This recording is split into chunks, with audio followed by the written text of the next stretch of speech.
The recruiter doesn't warn you about the divorce rate. He doesn't mention the hearing loss, the torn labrums, the 3 surgeries on the same knee, the 3 a.m. phone calls that start with, "I'm sorry to inform you." He doesn't hand you a pamphlet that explains what 7 consecutive deployments does to a person's sleep, or their marriage, or the way they sit in a restaurant with their back to the wall and their eyes on every exit. What he tells you is this: you have to want it more than you've ever wanted anything in your life. What he doesn't tell you is that wanting it isn't even close to enough. Every year, thousands of soldiers, sailors, airmen, and Marines look across the wire at a different kind of operator. They move differently. They don't march in formation. They don't wear rank on their chest in the field. They load onto aircraft at hours that don't appear on any public schedule, heading to locations that don't appear on any public map. And they come back when they come back, without explaining where they were. You've been watching them. You're not the only one. United States Special Operations Command, SOCOM, maintains approximately 70,000 personnel. Of those, roughly half are what the community calls operators. The other half exists to keep the operators alive, equipped, and pointed in the right direction. But this video is not about the infrastructure. It's about the pipeline, the thing that turns a conventional soldier into something the conventional military doesn't fully understand and can't fully control.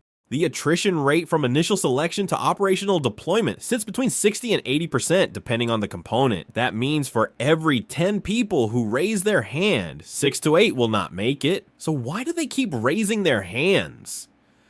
That's the question nobody asks out loud, and it's the one this video is going to answer. If that question interests you, stay with this, because the answer takes a while to build. 8 men died in a desert staging area on April 24th, 1980. Not in combat, not engaging the enemy. They died because an RH-53D helicopter operating in a blinding sandstorm called a haboob suffered mechanical failure. It collided with a EC-130 transport on the ground at a location in central Iran called Desert 1. The resulting explosion killed 8 American servicemen and ended Operation Eagle Claw, the Carter administration's attempt to rescue 52 American hostages held in Tehran. The mission didn't fail because the men were incompetent. It failed because the most powerful military on Earth had never been designed to work as a single organism. The Army's Delta Force, a newly created, had trained for the ground assault. The Navy provided the helicopters. The Air Force flew the transports. The Marines contributed additional pilots. These units had never trained together before the mission. They used different communications protocols, different equipment standards, different command languages. When the operation reached its first decision point, abort or continue with insufficient helicopters with the chain of command fractured, they aborted. 8 men died anyway. The hostages stayed in Tehran for another 444 days. The aftermath inside the Pentagon was not quiet. Congress didn't wait for the military to fix itself. Senator Sam Nunn and Senator William Cohen drafted legislation that the services fought with everything they had. The individual branches did not want to surrender operational control of their elite units to a joint command. The Army didn't want to share special forces. The Navy didn't want SEAL teams answering to a 4-star commander outside their own chain. The Air Force had spent decades building specialized aviation capability it had no intention of pooling. Congress overruled all of them. The Goldwater-Nichols Act of 1986 restructured the entire American military chain of command. The Nunn-Cohen Amendment of 1987 went further. It created United States Special Operations Command as a unified combatant command with its own budget, its own acquisition authority, and a 4-star commander who reports directly to the Secretary of Defense. Not to the Army, not to the Navy, to the Secretary. SOCOM was activated on April 16, 1987 at MacDill Air Force Base in Tampa, Florida, a command born from catastrophe, built on the promise that the catastrophe would not be repeated. That promise has a cost. You're about to find out what it is. Here's what most people get wrong about special operations selection. They think it finds the strongest, the fastest, the most physically dominant candidates in the pool. They picture the men who finish first in every run max every physical standard and make the cadre nod in quiet approval. Those men quit too. What selection actually measures has no clean name. The cadre at Fort Liberty call it adaptability. The BUD/S instructors in Coronado call it the right stuff. Neither phrase captures it. What they're looking for, the thing that cannot be trained into a person before they they arrive is the answer to a single question. What do you do when the version of yourself you believed in stops working? Every candidate arrives with an identity. I am strong. I am disciplined. I have prepared for this. Selection's first job is to dismantle that identity systematically and see what's underneath. Army Special Forces Assessment and Selection, SFAS, runs 24 days at Fort Liberty, North Carolina. The events are not the point. Land navigation in the dark carrying weight is not a test of land navigation. It is a test of what your decision making looks like at hour 38 without sleep when the thing you're looking for isn't where the map says it should be. 50% of candidates do not complete it. Navy BUD/S runs 24 weeks in Coronado, California. Hell Week. 5.5 days of continuous physical exertion on approximately 4 hours of sleep total does not exist to find the best swimmers. It exists to find the candidates who, when their body has communicated clearly and repeatedly that continuing is not survivable, choose to continue anyway.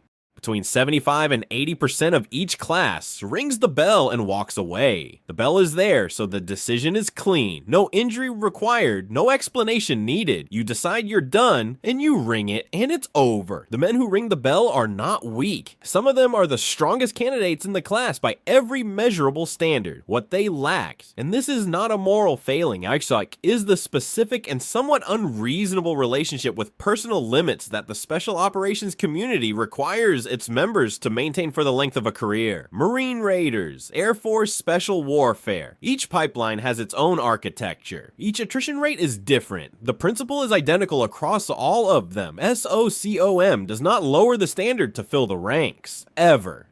This is not a policy, it is a theology, and surviving selection, passing through the gate, earns you exactly one thing, the right to enter the forge. By the time you graduate the qualification course, you will not recognize the person you were when you walked in. Not because they rebuilt you, because they removed everything that didn't belong. The pipeline is not a training program in any conventional sense. Conventional training adds capability to an existing foundation. The SOF pipeline questions the foundation itself. It asks, repeatedly under conditions designed to make honest answers unavoidable, whether the person carrying the weight is actually the person the mission requires. For Army Special Forces, the qualification course, the Q course, runs between 56 and 96 weeks depending on your military occupational specialty. You will specialize. And 18B learns weapon systems across multiple foreign platforms. Not because the Army wants you armed, but because your job will be to arm others. An 18C engineer learns to build things and destroy things with equal precision. An 18E communications sergeant learns to talk to the outside world when the outside world cannot find you. The 18D track and Special Forces medical sergeant runs 250 days. 250 days of learning to keep a human being alive in an environment with no hospital, no surgical suite, no specialist on call, and no guarantee of evacuation.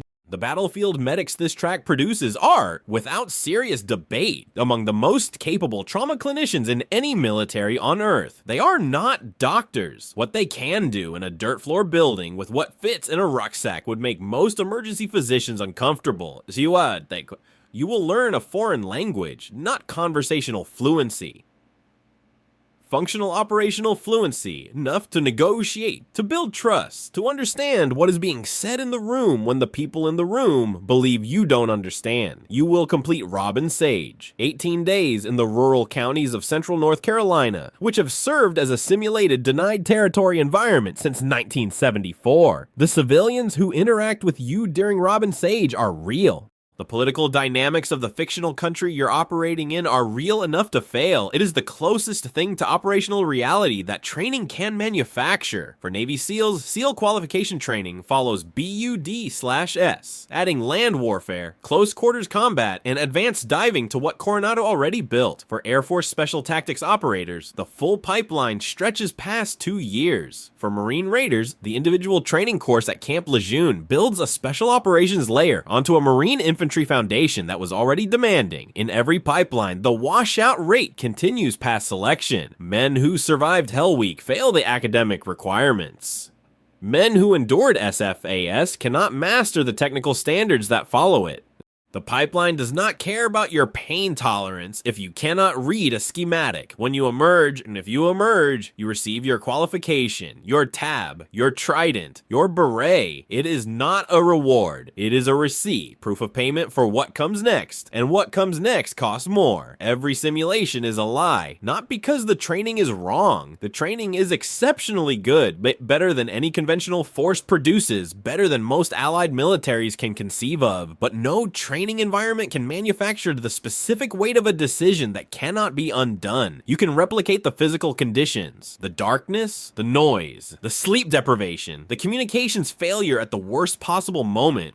What you cannot replicate is the face of a man you just shot who was reaching for something that turned out not to be a weapon. No training replicates that. No debrief fully processes it. You carry it into the next deployment and the one after that. And the community's unofficial position on the matter is that carrying it is part of the job. Your first deployment closes the gap between who the pipeline built and who the mission actually needs. Operationally, you now exist inside the most architecturally complex command structure in the American military. Your 12-man team, the Operational Detachment Alpha, the fundamental unit of Army Special Forces, connects upward through a chain that is simultaneously elegant in design and bewildering in practice. Your component command trains and equips you. When you deploy, operational control transfers to a Theater Special Operations Command, a TSOC, embedded within the Geographic Combatant Command responsible for your region.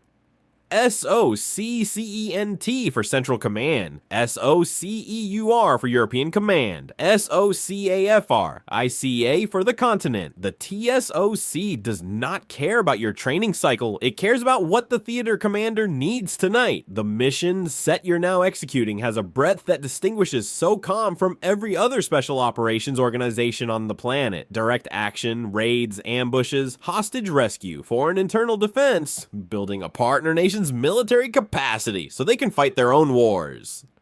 Special reconnaissance, inserting into denied territory, collecting what needs to be collected, and disappearing before the environment registers your presence. Unconventional warfare, counterterrorism, civil affairs, psychological operations. You are trained across all of it. You will specialize in some of it. You will deploy for whichever part of it the theater commander determines is necessary, on a timeline that does not consult your personal calendar. At the peak of the post-9/11 operational tempo, SOF elements were simultaneously deployed in more than 80 countries, not sequentially, simultaneously. A global footprint no military force in history has sustained at that scale. You are somewhere in those 80 countries right now. Nobody outside this community knows which one. Nobody outside this community is supposed to. The mission does not pause to let you adjust to that reality. It was running before you arrived. It will run after you rotate out. You are one node in a network that does not sleep, and you wouldn't have it any other way. At this level, the war isn't something that happens to countries. It's something that happens to marriages, to the child who stops asking where you went because asking stopped producing answers, to the body that accumulated 7 deployments and now runs on cortisol, institutional memory, and the specific kind of focus that only exists in people who have been genuinely afraid for their lives enough times that fear has stopped being remarkable. You are an E6 now. A team leader in special forces carrying more tactical autonomy than an infantry company commander 3 ranks above you. You plan the mission, you brief the captain, you execute, and then you come home. If you come home on schedule, which is not guaranteed, then you sit at the dinner table and your kids ask about your trip, and you say it was fine and you mean something by that word that they will never fully understand, and you would not explain even if you could. The operational tempo since September 11th, 2001 reshaped this community in ways that will take another generation to fully measure. Before 2001, SOCOM organized, trained, and equipped forces for geographic combatant commanders. It was a supporting command. After the 2004 Unified Command Plan, it became a supported command, meaning it now directs the fight rather than supplying it. SOF were the first American forces into Afghanistan in October 2001, riding horseback alongside Northern Alliance fighters and calling in precision strikes that dismantled Taliban positions before the conventional invasion had fully organized itself. The Iraq campaign that followed saw JSOC develop something that military theorists still study, a network targeting methodology strategy, intelligence from one raid generating targets for the next raid, compressing the kill chain from days to hours to minutes. That at its peak was executing more than 300 raids per month, not per year, per month. You were part of this machine. 3 deployments, 5, 7. The number eventually stops being a measure of service and starts being a measure of what you've traded. And now, at the senior NCO level, you become eligible for something the community discusses only in careful terms. JSOC, the Joint Special Operations Command, the sub-unified command within SOCOM that controls the units whose names you already know and the units whose names you don't, because those names are not public. The selection process for these units is classified. What is known is that the standards exceed everything you have already met. You did not think that was possible. You are about to discover that it is, and you will raise your hand anyway. That is the only thing about you that has never changed. The SOF officer's value is not what most people assume. It is not his combat skills. His NCOs will exceed those on the worst day of their careers. It is not his physical toughness. The men he leads have been hardened by pipelines that the officer track does not fully replicate. What makes the SOF officer irreplaceable is a specific and unusually demanding form of bilingualism. He can stand in front of a tribal elder in a village with no electricity at 6 in the morning, negotiating, listening, building the kind of trust that takes months and can be destroyed in a single careless sentence, and then board a helicopter, land at a forward operating base, and brief a 3-star general on the strategic implications of that same conversation by noon. Both audiences need to believe he understands their world. Both assessments need to be correct. That is not a skill the Q course manufactures. It is a capacity the officer either develops under pressure or doesn't. The warrant officer, Demo Atis 180A in Special Forces, occupies a role that receives almost no public attention and carries disproportionate operational importance. Captains rotate through an ODA in 18 to 24 month cycles. Team sergeants rotate, the warrant officer stays. He is the institutional memory of the team, the person who remembers what worked in the last rotation, what the partner force in this region actually responds to, what the previous captain tried that the team sergeant talked him out of. When everything else on the team turns over, the warrant officer is the anchor that keeps the team's hard-won knowledge from resetting to zero. At the company level, the B team in Special Forces, the SEAL Squadron, your decisions acquire a reach that becomes genuinely difficult to trace. A successful foreign internal defense mission in a landlocked African country produces a partner force. That partner force interdicts a smuggling network 18 months later. That smuggling network was financing a logistics cell. That cell was coordinating material support for a planned attack in a European capital. The causal chain from your decision in that village to the attack that didn't happen spans 2 years and 3 continents and is invisible to everyone except the analysts who pieced it together afterward. You will never receive credit for it. The operation is classified. The success is silent. The failure, if there had been one, would have been catastrophic and public and attached to your name. This is what SOCOM means by strategic impact at the tactical level. You are the officer who makes the invisible possible. Nobody warned you about this part either. The recruiter didn't mention it. The cadre at selection didn't mention it. The warrant officer who anchored your ODA through 3 rotations didn't mention it because there are no words that prepare you for the specific grief of being promoted away from the only environment where the work ever felt completely real. You are a major now, then a lieutenant colonel. The team is behind you. What is in front of you is a battalion staff position, a chair in a building with fluorescent lighting, and a calendar full of meetings conducted in a language, PowerPoint, budget cycles, acquisition timelines, doctrinal review, that has almost no relationship to the language you spent a decade becoming fluent in. The institutional military is not a degraded version of the operational military. It is a different organism entirely. It has its own logic, its own hierarchy of status, its own definition of what constitutes a good day's work. The SOF officer who thrived in the operational world, who was built by it, who organized his entire identity around it, frequently discovers that he suffocates in the institutional one. The system knows this. The system requires it anyway. Before you are trusted to command operators at scale, you must demonstrate that you can manage bureaucracy without being destroyed by it, that you can write the doctrine paper and attend the budget meeting and brief the PowerPoint and still remember, with enough precision to be useful, what it actually costs to execute the missions those slides describe. You compete for battalion command. and '05 billet. The selection process looks nothing like SFAS. The currency here is not physical endurance or land navigation. It is judgment, political acuity, and the ability to manage competing institutional interests without losing the thread of operational reality. If you are selected, you command between 300 and 800 operators and their support elements. Every operation they conduct is yours. Every failure they produce is yours. The team was the last place the accountability was clean, and the work was visible, and the consequences were immediate. You left it anyway, because the mission required someone at this level who remembered what the team felt like. That someone is you. At this rank, you do not pull triggers. You create the conditions under which other men pull them. You build the architecture of decision, the intelligence frameworks, the authority chains, the rules of engagement, the risk thresholds, and then you send men you trained alongside, men whose families you know, men who remind you of the person you were at 24, into environments where those decisions will be tested in ways no architecture fully anticipates. And you live with every outcome. Not because regulation requires it, because you once sat where they are sitting, and you know with precise and unambiguous clarity exactly what that weight feels like on the other side. This is the general officer's burden. It does not diminish with rank, it compounds. As a brigadier general, you command a component. US SOC, NAVSPE, CWARCOM, AFSOC, MARSOSA, or serve as a theater special operations command commander. The SOF headquarters element embedded within a geographic combatant command. You are the bridge between the strategic intent of a 4-star geographic commander and the operational reality of a 12-man team in a location that does not appear on the briefing slide. As a 2-star, you may serve as JSOC commander, and that is a sentence that requires a moment to absorb. JSOC, the Joint Special Operations Command, headquartered at Fort Liberty, North Carolina. So it was established on October 22nd, 1980.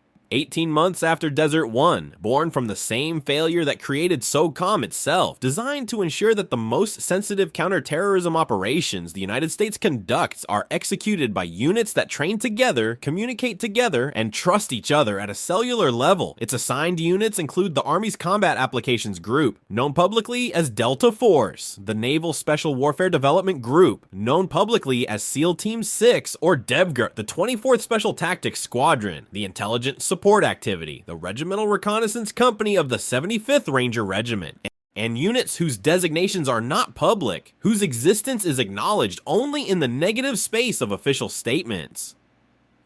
JSOC conducted Operation Neptune Spear on May 2nd, 2011. That operation and the raid on a compound in Abbottabad, Pakistan that resulted in the death of Osama bin Laden was not an improvisation. It was the output of a machine that had been running continuously for a decade. A machine built on thousands of direct action raids, tens of thousands of intelligence products, hundreds of thousands of hours of training conducted by people who understood that the mission they were preparing for had not yet been assigned but would come eventually, and that when it came, there would be no time to build the capability from scratch. The capability had to exist before it was needed. You ensured it existed. A decade earlier, General Stanley McChrystal built something inside JSOC that military theorists still examine with a combination of admiration and unease. A network targeting methodology that treated intelligence not as a product to be consumed, but as a fuel to be immediately converted into action. Intelligence from one raid generated targeting packages for the next raid. The kill chain, the time between identifying a target and acting on that identification, compressed from days to hours to minutes. At its operational peak, JSOC was executing more than 300 raids per month across the Iraqi theater. 300 raids per month.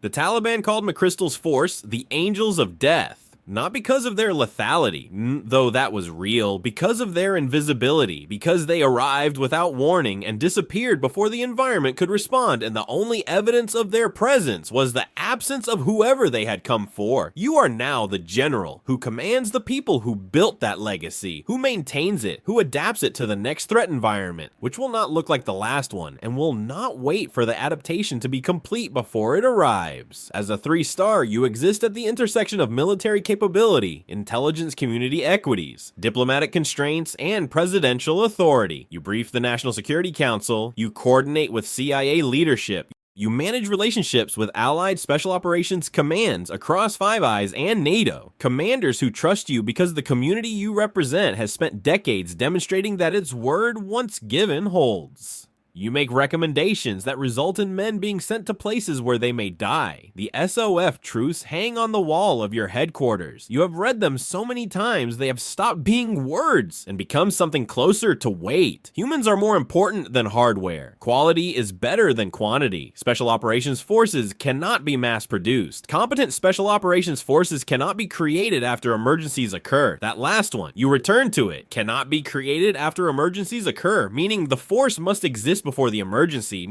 meaning someone must maintain it, resource it, protect it from the institutional pressures that would hollow it out in the years between crises when budgets tighten and the politicians who cut them have never been in a room where the decisions were real. That someone is you, that has always been you. You sit at MacDill Air Force Base in Tampa, Florida. You are responsible for approximately 70,000 personnel operating on every continent in more than 80 countries on any given day. You manage a budget of $14 billion.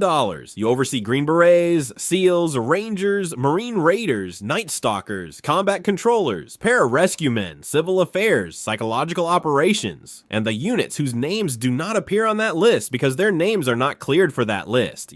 Your area of responsibility is the planet, and tonight, somewhere on it, a 19-year-old in a conventional unit is standing outside a flight line. He is watching a group of operators load equipment onto a transport aircraft. They don't look at him. They don't need to. They are already somewhere else in their minds, already in the target environment, already running the contingencies, already past the fear and into the focus. He doesn't know what they've paid to be standing there. He doesn't know what it costs to become what they are. He just knows he wants in. Tomorrow morning, he will walk into a recruiter's office. The recruiter will tell him he has to want it more than anything. He will not mention the rest. The machine that will either break him or build him starts the moment he raises his hand. Which level would you stop at? Drop your answer in the comments. I read every one.